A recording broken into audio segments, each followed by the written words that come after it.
गुरु प्यारी साध संगत जी, राधा स्वामी जी।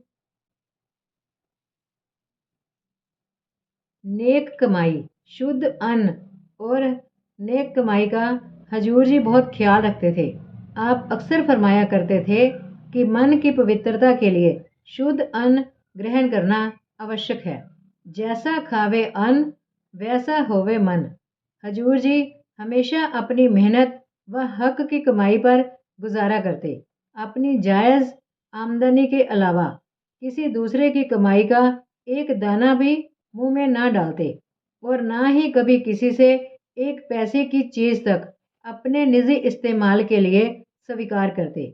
एक बार हजूर जी को सोडा बाइकार मंगवाना था।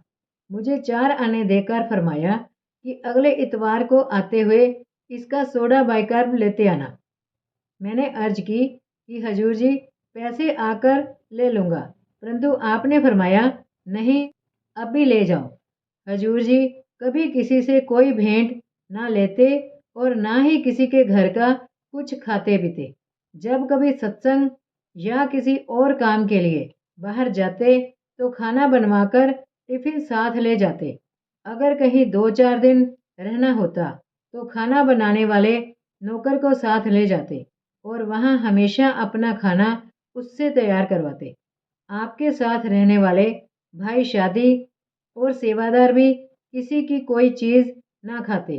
भाई गांधीराम तो किसी का लाया हुआ प्रसाद तक नहीं लेते थे, पूरी कीमत अदा किए बिना।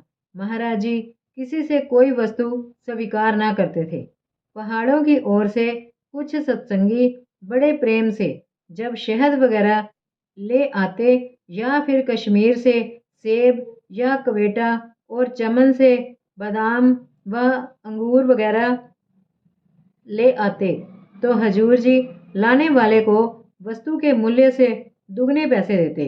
तब कहीं उसे स्वीकार करते और कहते, मुझे आपके प्यार की ज़रूरत व कद्र है, इन चीज़ों की ज़रूरत नहीं।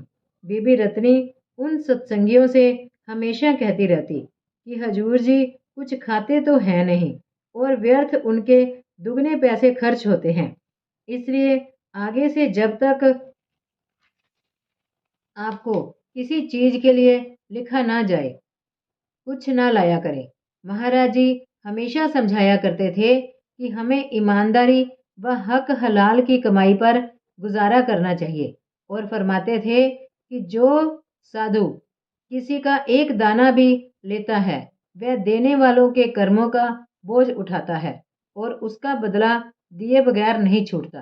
भेषधारी साधुओं, महंतों, भेंट पूजा करने वाले ग्रंथियों, मंदिरों के पुजारियों तथा अन्य ऐसे लोगों को जिनका गुजारा औरों की कमाई पर होता था, हजूर जी उन्हें नाम नहीं देते थे।